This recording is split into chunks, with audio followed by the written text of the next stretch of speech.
Hey all, Alex here at your home of the Music Deep Dive, and today we are doing another discography ranking video.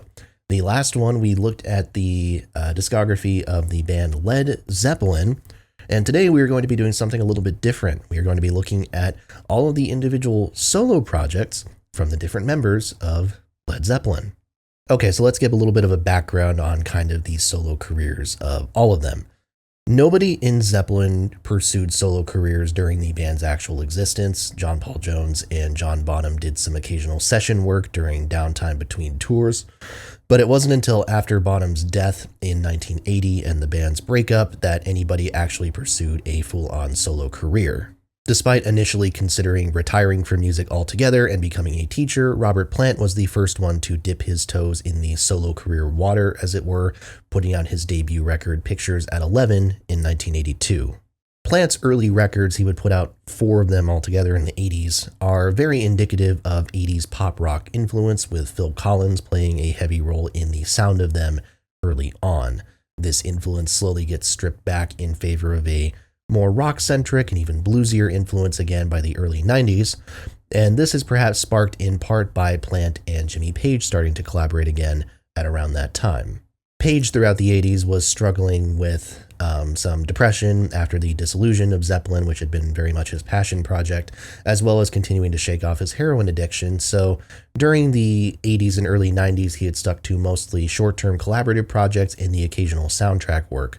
This included records with Roy Harper, David Coverdale of Whitesnake, and Paul Rodgers of Bad Company as part of the band The Firm. Page and Plant reunited as part of an offer to do an MTV Unplugged show, which came out in 1994 as No Quarter, Jimmy Page, and Robert Plant Unleaded. This led to a couple of tours and a collaborative record produced by Steve Albini, 1998's Walking to Clarksdale. Famously, John Paul Jones was never invited to be part of these projects, something that greatly upset him and led to some tense moments at various points, including during their Rock and Roll Hall of Fame induction. Walking to Clarksdale was not a huge success. By the end of the 90s, the Page and Plant project had effectively ended, and apart from the 2007 Zeppelin reunion concert at the O2 Arena, all of the band members have done their own things.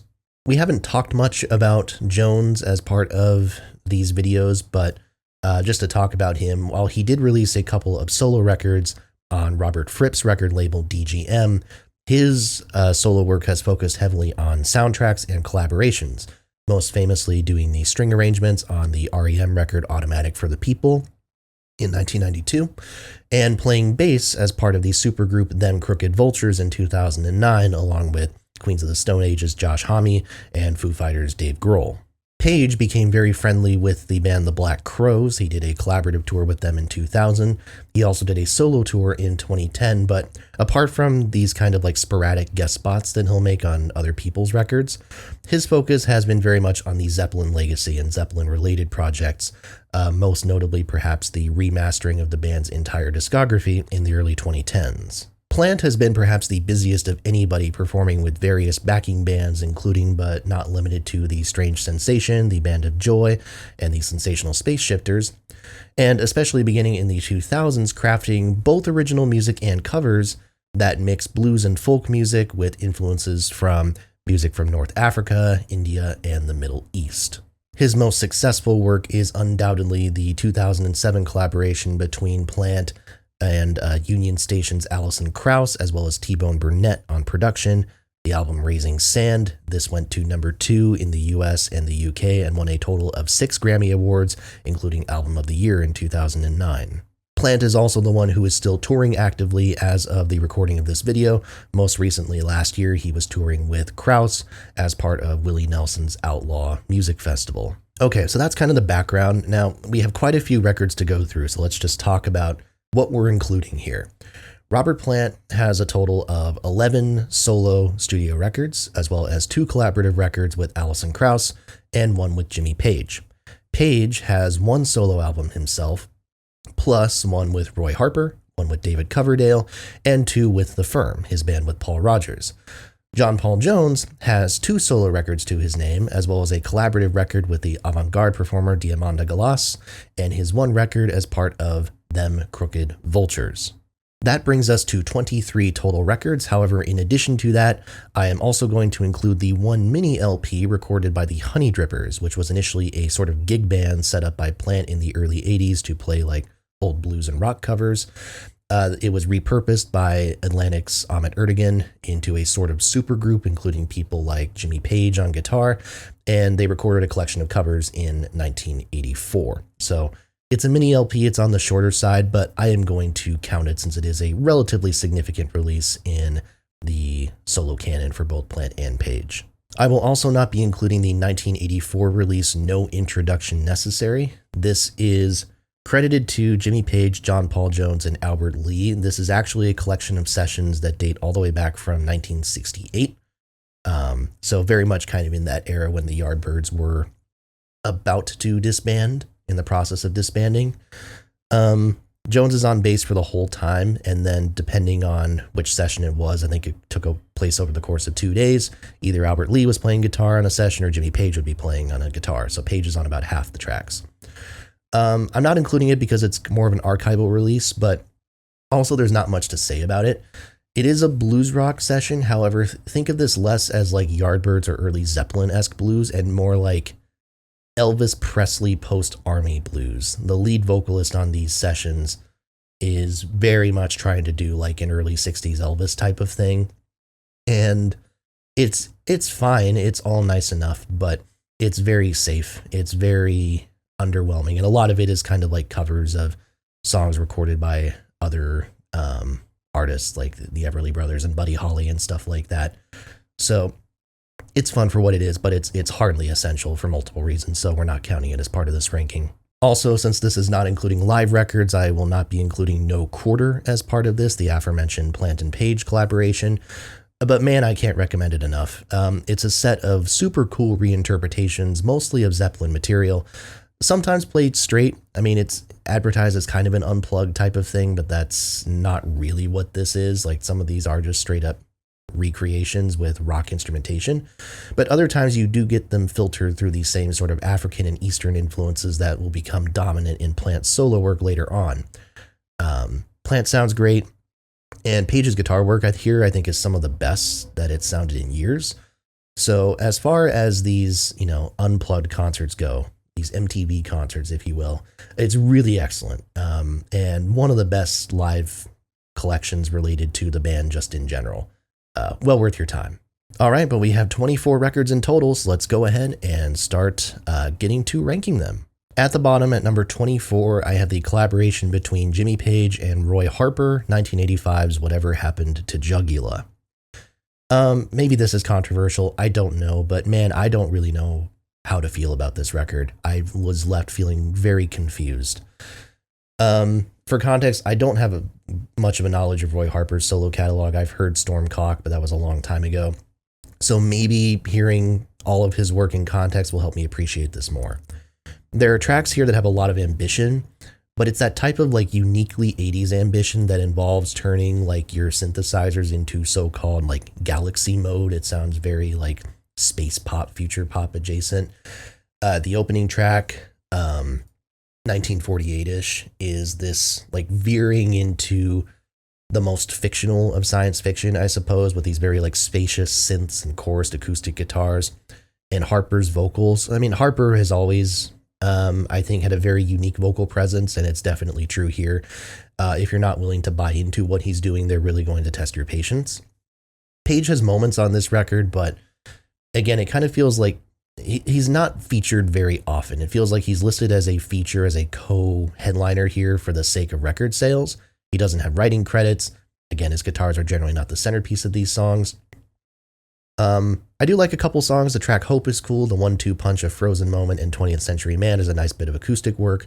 But then you get the closing track, Advertisement, in parentheses, Another Intentional Irrelevant Suicide, which is sort of like 8 minutes of self-aware stoner babble, I guess. It feels like kind of a, vaguely psychedelic, like, Alan's Psychedelic Breakfast type of way to end the record. I don't know. It's all very strange. And again, I'm going to put a pin in it and reserve too harsh of judgment until I hear Harper's solo catalog and contextualize it better, because I do know some people like this record. But Yeah, for me, I didn't get it all at all on the first listen. So whatever happened to Jugula? It comes in at number 24. At number 23, I have the one solo record by Jimmy Page, 1988's Outrider. I do promise it's not going to be just Jimmy Page at the bottom. And to be fair, I like this record more than its reputation would have had me believe. This is not generally seen as being a very good album at all. And I thought it was fine. I think the guitar parts on here are consistently good. It feels like Page is kind of reining in his playing a little bit. It's not necessarily as scattershot as it was starting to get by like the end of his time with Zeppelin. I do like the addition of Jason Bonham on drums here. Again, as I mentioned in the Zeppelin video, I think Jason is really good at what he does, and it works well. I think the thing is just that it's kind of an all over the place collection of songs overall. Like the different vocalists, I think, work some of the time, but it does lead to a little bit of lack of coherence. It kind of feels like these tracks are being taken from different sessions. I like John Miles' collaborations in his version, in his songs on here. I like the Robert Plant feature on The Only One. I think that one's solid, but I don't love Chris Farlow on the B-side. He has a very kind of dramatic way of singing, and his approach to vocals, I think, take me out of it a little bit. And again, I don't think the songs themselves here are really anything to write home about. They're straight ahead like rock tunes. So it's nothing outstanding. It's fine for what it is. Jimmy Page diehards would probably be the only ones I would recommend this record to. But for everyone else, it's hardly essential. So Outrider comes in at number 23. Not as bad as its reputation, but not all that good either. Number 22, I have the first Robert Plant entry on the list, 1985, Shaken and Stirred. I kind of love this. It's not very high on my list. I don't think objectively it's that good, but I kind of love the lack of compromising on here. This is Plant taking the most brazenly 80s aspects of his first two records and just dialing them up to 11 here. He's embracing the most like abstract, formless, and obtuse aspects of the decade, and I respect it. Talking Heads is definitely an influence on Plant in this era of his career, and it's most evident on this album. Specifically, I think the mid-80s period of the Heads and David Byrne, where they're kind of welcoming synths into the fold at this point to overshadow guitars. I think the track Too Loud on here in particular really serves from that. That's one that people really can't stand, but again, I think the quirkiness of it kind of works. I actually think the single Little by Little, which people view as a highlight here, is one of the least interesting things, just because it is trying to make an accessible hook and a chorus out of this experimentation, but doesn't quite commit all the way. So it's all over the place. Like, it's abrasive and uncompromising again, but I really just have a hard time being all that negative on how zany it is. Yeah, songs like Easily Lead or what have you are overproduced, but like, what about it? I mean, it's Plant pushing himself into directions that he never would have come close to doing on Zeppelin, and I can't help but respect it. So, Shaken and Stirred, number 22. It's a curiosity, we'll put it that way. Number 21, I have the Honey Drippers mini LP with 1984's The Honey Drippers Volume 1. I think the best way to describe this record is like a slightly more synthetic proto-Traveling Wilburys. It's coming at it from the same type of angle. These are standard kind of like classic R&B tunes here that are covered in kind of a ramshackle, like jammy type of way, where like it's clearly a bunch of these like popular musicians like Paul Schaefer from like the David Letterman show or whatever is on here. And I think the length of the project fits it well. If it was any longer than this, I think it could test someone's patience, but having it be this compact 5-song set works really effectively. Sea of Love is the clear highlight here. This is the one that ended up being actually a major chart success. It probably has the warmest sound of anything here, which is really nice. I also really like Plant's vocals on the track Young Boy Blues. I think that works effectively. The fast-paced numbers are fun here too, although I would be lying if I said they didn't just kind of sound like evolved versions of tracks like Candy Store Rock and Hot Dog from the later Zeppelin era. But again, it's a slight release, there's no doubt about it. But at 18 minutes, it's breezy, it's kind of fun for what it is, and Yeah, I don't know. It serves its purpose well, and that's about all you can really say about it. The Honey Drippers Volume 1, fun little release. It comes in at number 21 on this list. Number 20, I have the second record by The Firm, 1986's Mean Business. I think The Firm are a very fine band, and I don't think either of their records really separate themselves that far from each other.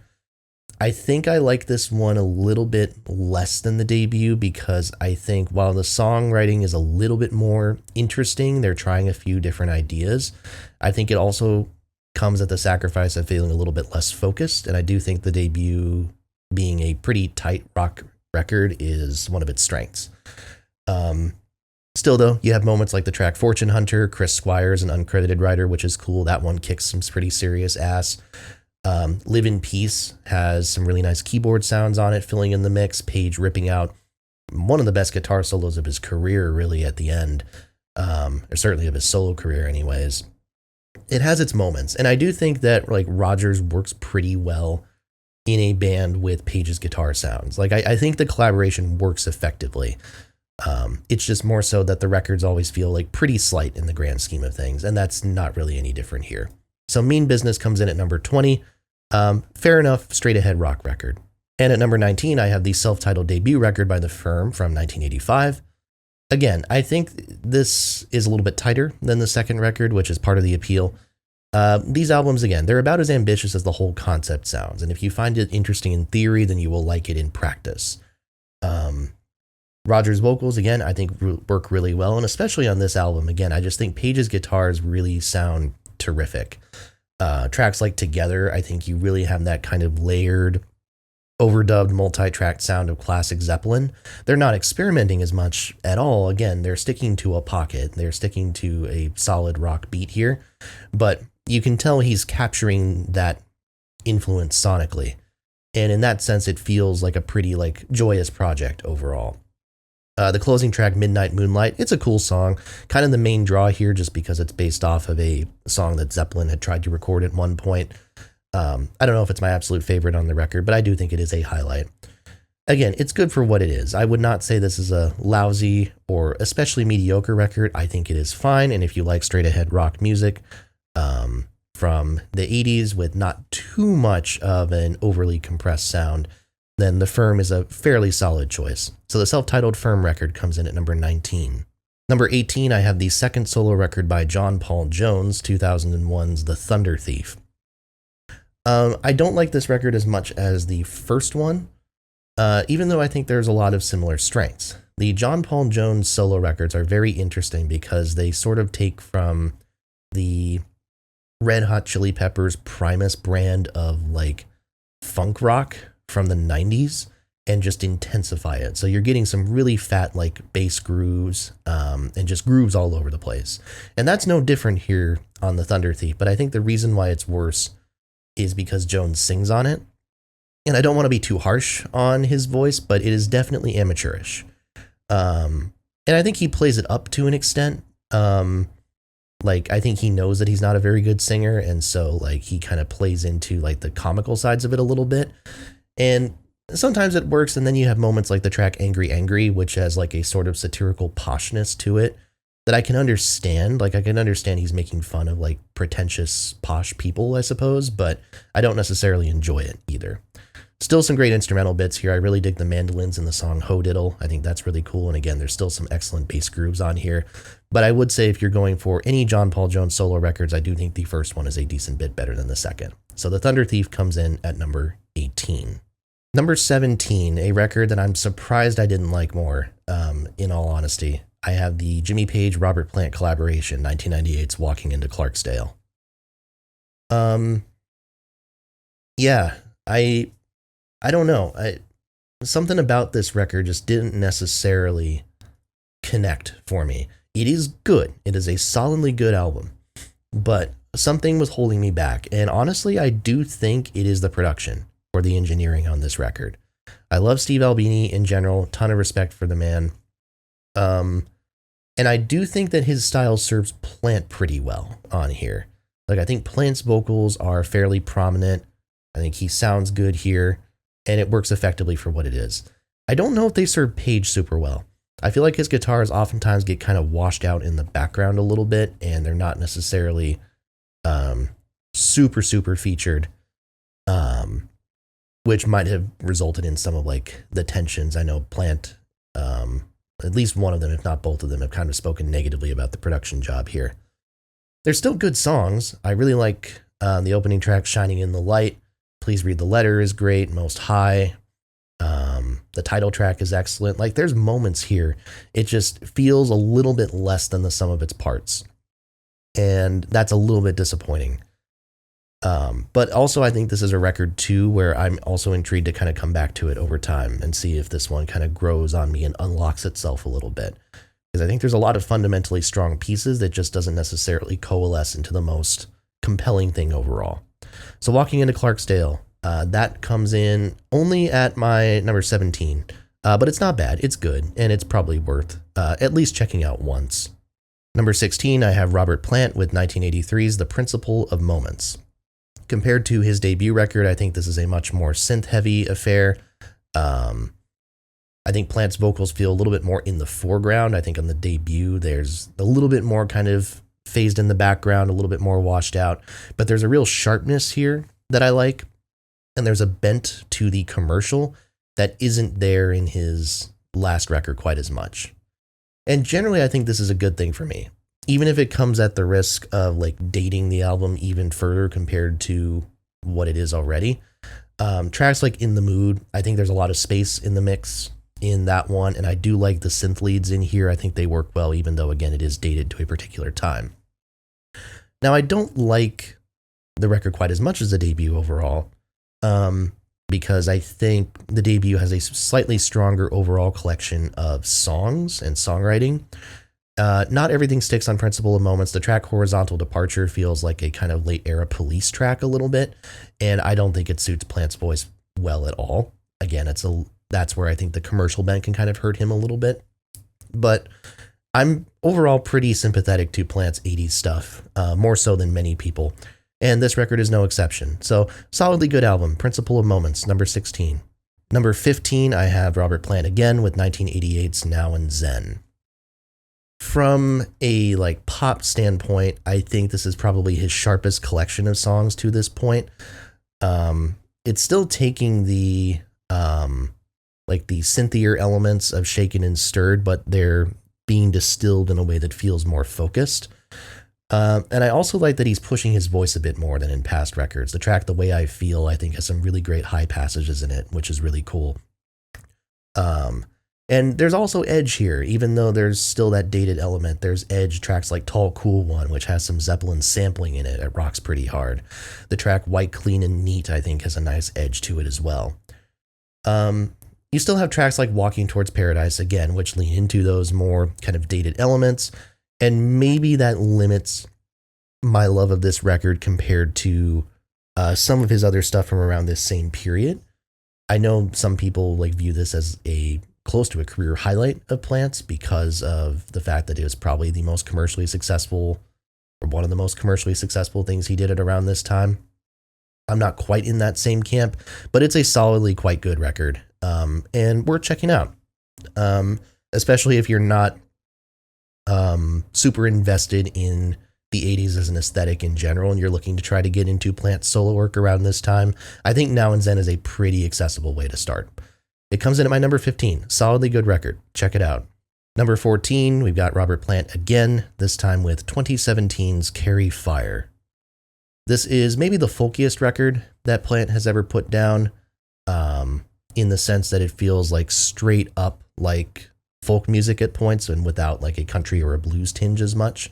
Tracks like The May Queen are very like English in nature. Tracks like Season's Song, I think, feel very much like they're taking a page out of the contemporary indie folk textural playbook, which is nice. I mean, it's an aesthetic that I think fits Plant pretty well, especially in his older age. Chrissy Hind makes a guest appearance on this record, singing duet on the track Bluebirds Over the Mountain, which has some cool fiddle work on it. Now, as you can probably tell from the way these rankings are going, I am very partial to late career Robert Plant, which does not surprise me. I was expecting that going in. I think the reason why this one is kind of the weakest of his late career stuff for me is that I think it is one of his most one-dimensional records sonically. I think people make that criticism of his late career stuff a lot, and for the most part, I don't think it's on the money at all. I don't think his records are that one-dimensional, but this is the one where I have a hard time disagreeing. It's a little bit flat, again, maybe just kind of due to his age, and because of that, it drags a little bit more. Still, you know, a very good to excellent, great stuff, but not quite among his best work. But we're checking out if you're into that kind of folk texture in general. Carry Fire, number 14. Number 13, I have the collaborative record between John Paul Jones and Diamanda Galás, 1994's The Sporting Life. Now, I am not intimately familiar with Diamanda Galás, but I've heard a number of her songs kind of in passing, and I know her reputation. She is someone who is very, again, experimental, very freeform as an artist and as a singer, very aggressive. And compared to those other songs and her other work in general, this feels very reined in. This feels like her trying to channel that energy into something that is a little bit more commercially structured, in this case focusing on textures of blues rock. And that's where Jones comes in. His bass guitar is playing a very prominent factor in these tunes. Songs like Do You Take This Man and the title track on here have a real groove to them that Galás's vocals accentuate really nicely. I'll say, like, at least here, I think from a timbral standpoint, maybe this sounds off the mark, but from a timbre and just a range standpoint, I get a little bit of kind of like zany Amy Winehouse vibes. If you're not familiar with Galás's voice, I would say think of a very eccentric, zany and off the wall Amy Winehouse, and you kind of have an idea of a vague idea of where to start. The title track has a lot of kind of wild, sort of bilingual speaking and screeching that is really about as intense as this record gets. It's still kind of radical stuff for what is otherwise kind of a blues rock record. But again, from her standpoint, it's very reined in. And in that sense, it's a nice kind of meeting of the minds. Cool stuff overall. Was very pleasantly surprised with how much I enjoyed this one. And worth checking out if you're not afraid to get a little bit more experimental than you usually like your blues rock music. The Sporting Life, number 13. Okay, so if you're keeping track at home, we have 12 records to go. We've kind of hit the halfway point here, and Robert Plant is responsible for 9 of them. Again, this does not surprise me at all, given that I kind of expected that Plant's discography would be more my thing. But I will say I was a little bit surprised at the non-Robert Plant records that made it into the top 10 or the top 12 in general, and just how high they ranked. So just stay tuned for that. In any case, my number 12, Robert Plant again, 1982's Pictures at 11, his debut record. This album to me feels very intentionally MOR, and I don't mean that offensively in any way. Tracks like Moonlight and Samosa kind of feel like continuations of the song All My Love off of In Through the Outdoor, but maybe a bit more like intricacy connected to them and less Zeppelin. But again, don't take that as a diss. Robbie Blunt, who plays a very prominent part in Plant's solo work from the 80s, his guitar work is not Page, even if they seem to be imitating him at points, but they do add a lot of color to these tracks. Phil Collins plays drums on several songs, but the songs with Cozy Powell on the drums in particular, especially Pack a Punch. There's also, you can already hear some of the kind of the Eastern influences come back. The track Slow Dancer has it. I think that song is cool as hell. The song Mystery Title has this vaguely like Steve Miller-like guitar riff that works well also. It's a pivot into more commercial sounds, but it feels in many ways true to what Plant was doing even in the later parts of Zeppelin. And I think in that sense, with this record, you combine that with In Through the Outdoor, and you kind of get a sense of like where Zeppelin probably would have gone if they had continued into the early 80s. And it's a sound that works pretty damn well, at least in my opinion. So Pictures at 11, number 12, a solid early 80s pop rock record, well worth your time. Number 11, Robert Plant again, this time with 1993's Fate of Nations. Compared to the record before it, Manic Nirvana, I think this one is a little bit more MOR, a little bit more restrained, and in that sense, I think this record kind of foreshadows his later work a bit. Manic Nirvana is one of his heaviest records, and this one still has some extremely heavy bits, but there's a bit more space involved. I've heard people say that Fate of Nations is the most Zeppelin-like studio record that Plant ever put out. And I would say that tracks overall. Certainly, I think the intro track, Calling to You, is very much pulling from Kashmir at points, and I think that's really awesome. Yeah, I think one of his better solo songs from this era. And there's definitely intense moments on here for sure. I think tracks like, you also see like his songwriting kind of become a little bit more prominent here, in tracks like 29 Palms, I think, is a great one. I like the rendition If I Were a Carpenter on here. It's maybe a little bit on the longer side, although granted, a lot of Plant's records will become kind of a similar length over time. And again, I think it lacks the abrasive punchiness that some of Manic Nirvana has, which is what I really like about that record.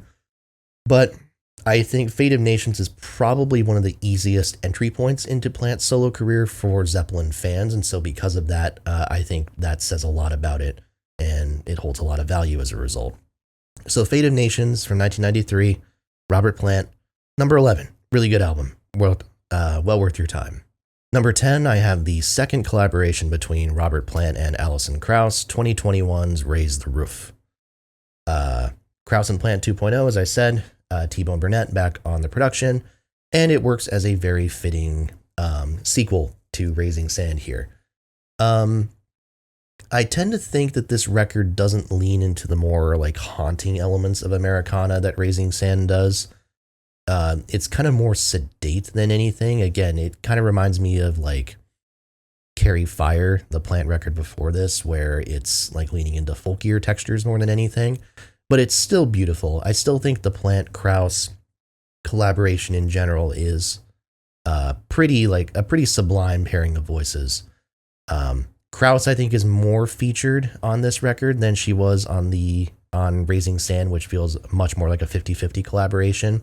Tracks like Trouble with My Lover, I think, is a really great like R&B jam. Her voice is stellar here. Plant's voice, I think part of the rationale is that his voice is beginning to really kind of show its age here. So it's a little bit more kind of feeble and laid back. He still gets some strong moments. High and Lonesome, I think, is one of his best performances of the last decade or so. So it's very consistent. It doesn't have the highlights of the best Plant material or the best Plant and Krauss material from Raising Sand by any means, but it's hardly a letdown. I think it's about as good of a project as we could have expected, especially given the almost 15-year gap between those albums. So Raise the Roof, excellent stuff. It comes in at my number 10. Number 9, Robert Plant one more time with 1990's Manic Nirvana. This is absolutely the heaviest record of Plant's career to this point, and perhaps in general. There's a very kind of like CD optimized feel to this record and how it's mixed and the guitar sounds of it. It's a lot more, I don't know if it's compressed or just like a more aggressively mixed, but you can feel that heaviness compared to his 80s stuff. The opening track, Hurting Kind, is one of my favorite solo rockers of his. Super punchy track, super badass. I also like the tracks Big Love on here. I think that's excellent. Your Ma Said You Cried in Your Sleep Last Night has a cool kind of almost bluesy vocal to it. There's still some moments steeped in his 80s work, like the track Anniversary on here, which I like. The closing track, Watching You, is my favorite vocal moment on the record. At the kind of towards the end, you have these loud synths and guitars, and Plant is just like belting his ass off there. Again, really like getting into it and getting into the more aggressive side of things, which I really like. Again, I think the mixing of this record is not necessarily my favorite.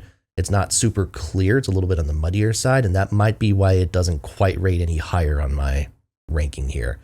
But I do think, again, if you're looking for the side of Robert Plant that is leans towards the rockier elements, which I don't think it doesn't come through necessarily in a lot of his solo material. It's not as featured as heavily. I think this is about as good as you're going to get, with the exception of maybe isolated moments on other records. Manic Nirvana, number 9. Strong rock album from Robert Plant, and well worth a listen. Number 8, I don't know if people are going to be surprised that I have this where I have it or not, because I don't really know how much people love it compared to the other stuff here. I have the self-titled record from them, Crooked Vultures, coming out in 2009. This is a really cool idea for a supergroup. All these guys, from my understanding, had been kind of in the same like atmosphere for some time. Like Jones had guest spotted with Grohl and Hami before, so they all knew each other, and they decided to just get together and form a band for the hell of it. And it was kind of a one-off thing, and it never happened again. And to its credit, I wouldn't say it disappoints. It's going for a certain vibe, and you get it. There's a lot of strong hard rock numbers here, with various doses of like psychedelia and blues and things like that, and it works very well. Hami is definitely the start of the show here. I think his vocals and guitars are super, super prominent. But I do love Grohl's drumming on here. I think it's really cutthroat. Again, you get to see that side of him, which you don't see as much in more kind of recent records. So I like getting to hear him just bash the drums for a bit again. Jones, if anything, is kind of the understated presence here. His bass is fairly muted, I think, compared to the guitars and drums. So he's certainly there, and his contribution can't be understated, I don't think. But compared to, let's say, his work with Diamanda Galas, the bass is not nearly as featured or prominent here. Several great songs, as I said. I really like Mind Eraser, No Chaser. Elephants is excellent. Songs like Warsaw or The First Breath You Take After You Give Up retain these kind of like bluesier feels with vaguely psychedelic choruses, thanks to the organs and these kind of like Leslie filtered backing vocals that are going on. So again, like it's not a one-dimensional record. I think there's actually a decent bit going on. I don't think it rates among the best of the best for any of these artists by any means, but I really like it.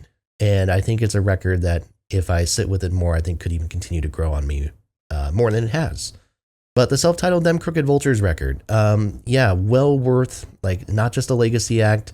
You don't have to be a fan of them already to enjoy it, I think. I think it has a good bit to offer. And it comes in at my number 8.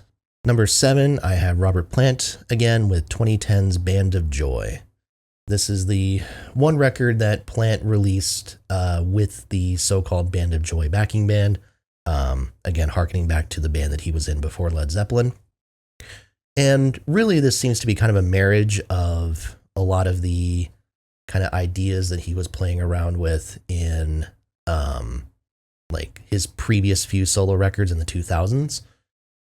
You have several songs on here that I think are definitely continuations of what he was doing on Raising Sand. Tracks like Silver Rider and Monkey that are a lot more folk-centric, that oftentimes will have like a female vocalist singing backing or kind of duetting with him.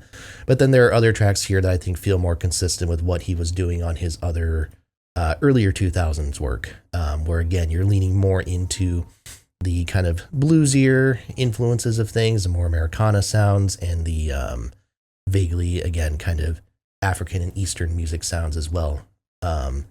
Tracks like Angel Dance, I think, is excellent. Central 209, The Only Sound That Matters is nice. Tracks like Cindy, I'll Marry You Someday, and Satan, Your Kingdom Must Come Down. Great like interpretations of older songs and things. Buddy Miller is the producer here. Experienced kind of Nashville session player. I think he does a really good job, even if I'm not necessarily confusing this for Burnett sonically. Like, I think he's trying to do a T-Bone type of thing here, and I wouldn't confuse the two by any means. I don't think there's as much space here as T-Bone allows for in his production, but it works nicely for what it is. So again, I think Band of Joy it's a great album. It's a great album. And compared to, even if it feels a bit like an imitation of what came before it, I think it's imitating such strong material, and it's so deeply connected to that original material that it's not much of a step down in quality. So Band of Joy, you can put this on and have a great time. I think it's a great album, and the fact that it only comes in at number 7 tells you the strength of the records above it, and certainly the Plant records that I have above it. Band of Joy. Check it out. Number 6, a record that I was not expecting to enjoy as much as I did. John Paul Jones' debut solo record, 1999's Zuma. Yeah, again, as I said with The Thunder Thief, the second record that he did, Jones's 2 proper solo records, which both came out on Robert Fripp's record label, are, forays into this funk rock, funk metal sound that, again, people like Primus were doing it around this time. And I don't know if you're prepared for that, because we all know that John Paul Jones is an excellent bass player, and we know that he's set down some excellent grooves with Zeppelin. But again, in his solo career, a lot of times we associate him as being like an arranger, a producer, and things like that. We get to see more kind of the ornate side, the beautiful side of his like musical prowess. But no, on Zuma, we got fucking bangers. We've got bangers out the ass. The title track, it's the opening track, sets such an awesome pace for everything that comes to follow. Immediately, again, we're in that funk metal territory, these fat bass lines and guitar lines kind of propelling you all over the place here. It just nests itself in your head, and just like you feel like you're in like a club or something, or like again in like an arena watching these bands perform. It's just so powerful, so much intensity in the low end in this mix. It kind of stunned me when I first heard it. And the energy doesn't necessarily like let off either. I mean, it's a reasonably diverse record. It's not just one note grooves the entire time. But yeah, there's a lot of intensity here. The track, The Smile of Your Shadow, that song is entirely Jones, I believe, apart from the djembe rhythm underneath. So he's playing like all the stringed instruments, the mandolins and stuff like that. And I think if there's one track that speaks to him being the best single musician out of the 4 Zeppelin members, I might point to this one above anything else, because it shows his ability to construct a terrific groove and construct just a very atmospheric sound single-handedly. So that's a really impressive song. Again, more tracks that groove really hard, like Grind, like Goose. Snake Eyes is excellent. Snake Eyes actually ends with a string section that Jones orchestrated, which kind of feels like a cheeky like wave farewell, saying, oh, by the way, like I'm not showing off this side of myself, but I can do this too. It feels like a statement. This feels like a statement record, and whether that was intended that way or not, it's excellent, superb. Easily by far, I think, the most underrated of any of the Zeppelin solo records, and well worth your time. If you're not into the funk metal thing, maybe this won't be your thing, but also it's entirely instrumental. There's no vocals here, so there's that too. Zuma, John Paul Jones, number 6. Excellent record, knocked my socks off. Check it out. Okay, so I just mentioned the last John Paul Jones record on this list, and at number 5, I have the last Jimmy Page record, the collaboration between Page and David Coverdale, 1993's Coverdale Page. There's a sort of narrative surrounding this record saying that it was a little bit of a disappointment, and I don't buy it. I think this record can only be construed as a disappointment if you were expecting a literal Zeppelin clone. I think for what this is, an early like 90s hard rock effort with more muscle behind it than the average hair metal of the day, I think it's excellent. Again, I think Page's like the vocalists he was working with in his various projects, for the most part, I think had been kind of a mixed bag in terms of quality. I think Paul Rodgers had been the best that he worked with prior to this. But Coverdale's voice here certainly has this kind of weary tone to it that really matches well with these, again, the guitar tones Page is creating, which are as vintage as they've ever been. The song Take Me for a Little While is a major highlight for me. It's a superb like power ballad song that has a bit of like Metallica, Nothing Else Matters to its feel, but allows Page to really soar over everything else. You don't get a whole lot of opportunities to say Page is like playing guitar in legitimate like power ballad settings, so I kind of like that. And there are still moments that are of their time from a production standpoint, like the orchestral hits in the track Whisper, Whisper, A Prayer for the Dying, the closing track, that are a little bit of their time. But I still really like the song. The bass tones on here kind of give me like mid-90s Rush vibes a little bit. And yeah, I mean, overall, as an early 90s hard rock record that has a good bit of muscle to it, has strong vocals, strong guitar playing, a decent amount of instrumental variety too. It's not really a one-dimensional project. I think this is really solid. I think this is great. And I think if you're looking for a Page entry point as far as like what Page did post Zeppelin, I can understand if you wanted to go with the Page and Plant collaboration before this one, but I do think from like a studio output standpoint, I think this clears pretty easily anything else that Page has done post Zeppelin. Coverdale Page, it's my number 5. Excellent hard rock record. Check it out.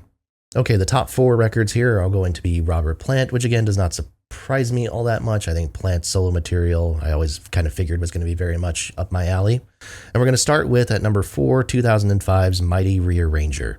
This is credited to Robert Plant and the Strange Sensation. And in a lot of ways, I think this builds off of what Dreamland was doing, but where Dreamland was focused on, covers and traditional songs, the emphasis here is on original tracks. And I really like that. The reason why I prefer Dreamland, because it's higher in my list, is because here on Mighty Rearranger, the instrumental palette loses Pearl Thompson. Pearl Thompson was on Dreamland. I think he's part of the success to that record working. He's not on here. And so because of that, you're focusing less on kind of the more psychedelic side of things and more on these kind of harder edged rhythm and blues components, which, to be clear, is great. This is a great, great album. What I also love, and you hear this commented about in several of Plant's solo records, but you'll notice some trip hop influences come in here. And Plant, one of the collaborators on here, was previously a member of Portishead. So because of that, I think those influences, plus the fact that Plant is a big Portishead fan in general, they're integrated so well into this organic instrumentation. Like, I think the track The Enchanter is like a perfect example, one that stands out to me. Take a Portishead song, put some Plant on it, put some blues guitars on it, and that's what you have. It works really well. Again, I think everything on here is an excellent bit of like groove and of, interesting like instrumentation. Another Tribe, Shine It All Around, All the King's Horses is excellent. Let the Four Winds Blow, the title track, one of the better ones here. Excellent stuff. Very indicative, very emblematic of the type of material that Plant would kind of make his name for in the 2000s. I think this was Grammy nominated, if I'm not mistaken. And yeah, solid stuff. Not the most diverse record I think that he ever did. There's one that I think trumps this one, which we'll get to, but certainly high up there in that list. And yeah, just a joy to listen to. Mighty Rearranger, Robert Plant, number 4. Number 3, I have Robert Plant with 2014's Lullaby and the Ceaseless Roar. So I mentioned that I think there's at least one record that is more stylistically diverse than Mighty Rearranger is, and here you go. There's so much going on in this record. Again, like these previous albums, Dreamland and Mighty Rearranger and Band of Joy, they've all dabbled into these African and Middle Eastern textures. But here, Plant is taking those influences and dialing them up to 11. It's as prominent as they've ever been in any of his solo work. And I think the impressive part is that he's able to center these influences in his sound without losing the blues rock and the Americana influence of those past records. I think that's something really special. The track Turn It Up, clear highlight here, has one of the best guitar riffs on the whole record, mixed with these kind of like hypnotic drone vocals and some really active drums in the background. It's ethereal and it's amazing. Possibly I won't say my favorite solo Plant track. I think that's a pretty hard question, but Pocket Full of Golden, I think, is stunning. An absolutely beautiful song.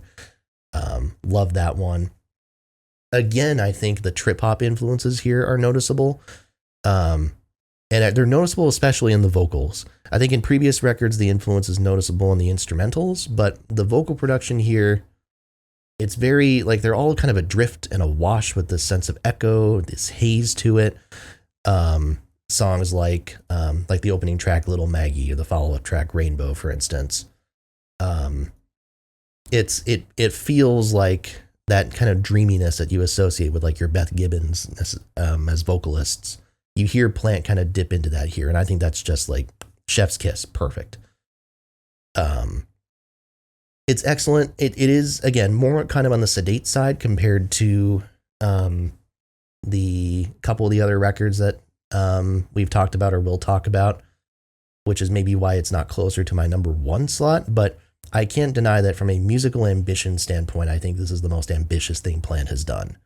And I cannot help but stan. Lullaby in the Ceaseless Roar, excellent record. Check it out.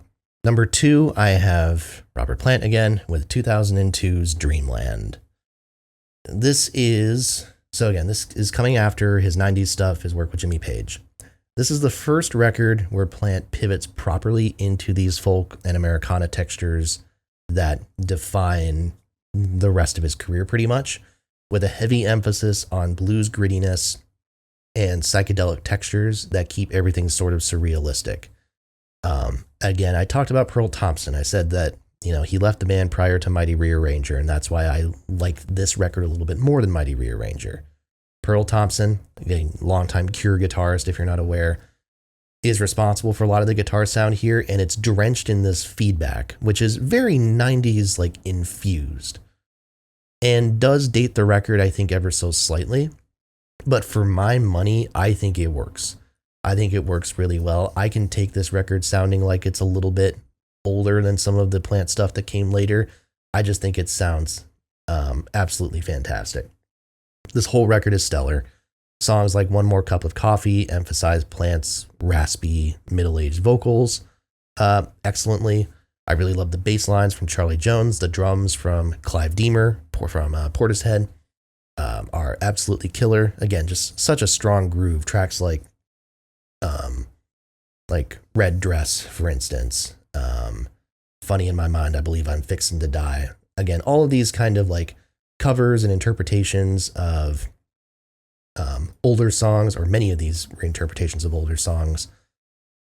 Just really excellent stuff. When My Train Fare Home, If I Ever Get Lucky, just kind of cascades around itself in a haze. I think the sonic ideas that they are coming up with on that track are really cool.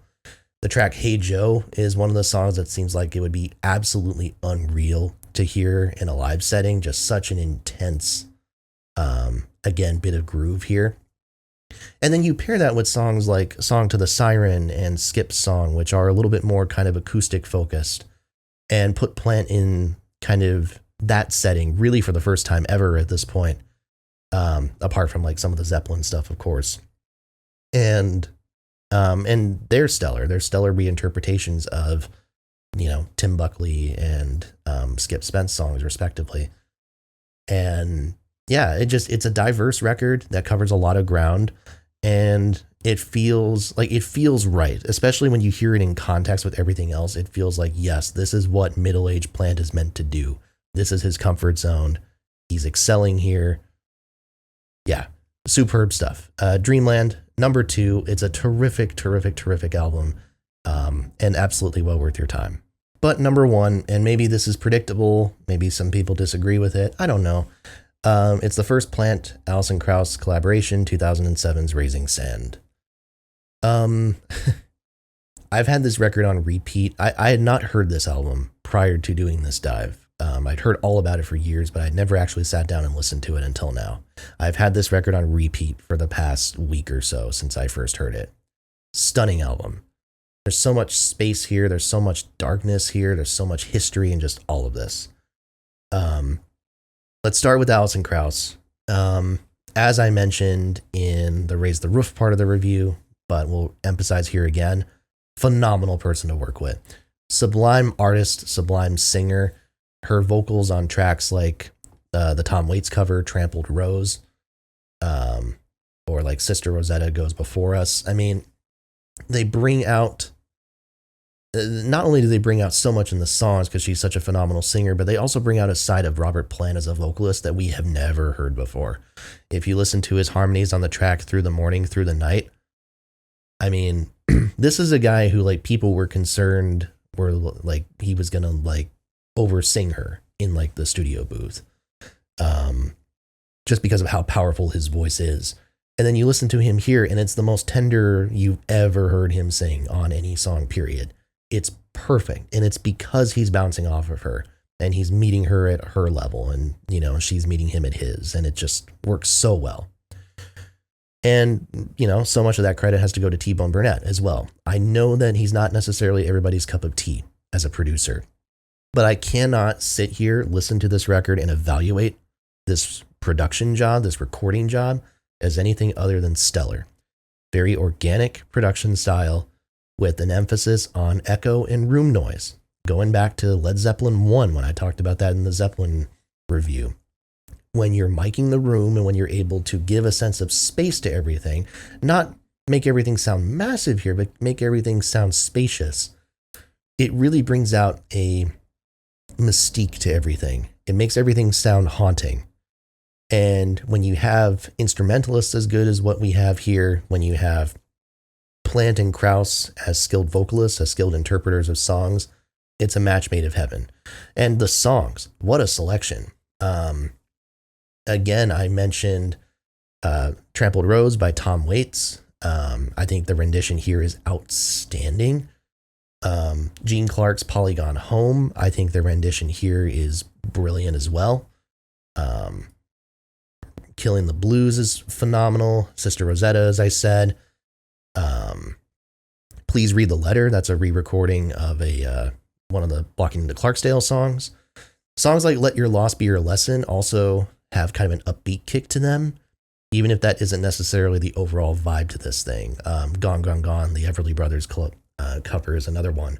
Like, there's some upbeat moments here, but for the most part, and you even feel it in those tracks too, this is a record that is meditative with a wave of darkness to it. It very much feels like kind of the unearthing of ghosts, the unearthing of spirits from times gone past. And in doing so, it feels like a history of American music, if you will. And yet never throughout this exploration does it ever lose its beauty. It's meant to take these ghosts and kind of reinterpret them with a relatively contemporary lens, and again, demonstrate the beauty of songs. And I've made this point before in videos, but if you want to talk about the importance of cover records, of records that take other people's songs and reinterpret them, don't look any further than this. This is why cover records are important. This is why they are valuable. Because for every record that seems kind of like thrown together, like it's just someone recording a bunch of songs they enjoy, which is fine. There's nothing wrong with that. People can have their fun. You also have records like this, where it feels like something is being added, something is being changed, and we're seeing these songs through new eyes. And that's a powerful thing. That's a really moving thing. I was very moved by this album. And after sitting with it a few times now, it's certainly, I think, one of the best things that Robert Plant has ever put his name to. Unquestionably, I'd rate this up there with some of the better Zeppelin records. It's superb, it's beautiful, and it's my number one. Okay, and that is it. So I'm really curious to know kind of what your thoughts are on the Led Zeppelin solo material, what your favorite records off of this list are, your favorite Robert Plant records, your favorite Jimmy Page, your favorite John Paul Jones. Hopefully this video even encouraged some people to explore these catalogs for the first time. We generally kind of take solo discographies for granted a little bit, where maybe we explore a band that we love, but we don't necessarily get into the solo material. So as we do more band discography reviews as part of this channel, we'll also be looking at the solo material and making a point of talking about these records that in some cases go very under-discussed, right? People talk about records like Raising Sand, but records like Dreamland, records like Coverdale Page, records like Zuma, how many people are talking about these albums on YouTube or on any sort of public space right now? We need to acknowledge these. These people's careers don't end after the band ends. They're still active musicians. All three of them are still on some level making music to this day, even if it's just music in the comfort of their own home. Let's talk about it. Let's acknowledge it. And let's acknowledge it as a valid and important part of their career, because it is, regardless of whatever you think about it. So, with that said, let me know your thoughts. Please make sure to like, comment, and subscribe. As always, more discography rankings and reviews are to come. Make sure to hit that bell for notifications and tell a friend as well. Thanks a lot. And I'll see you next time right here at your home of the Music Deep Dive.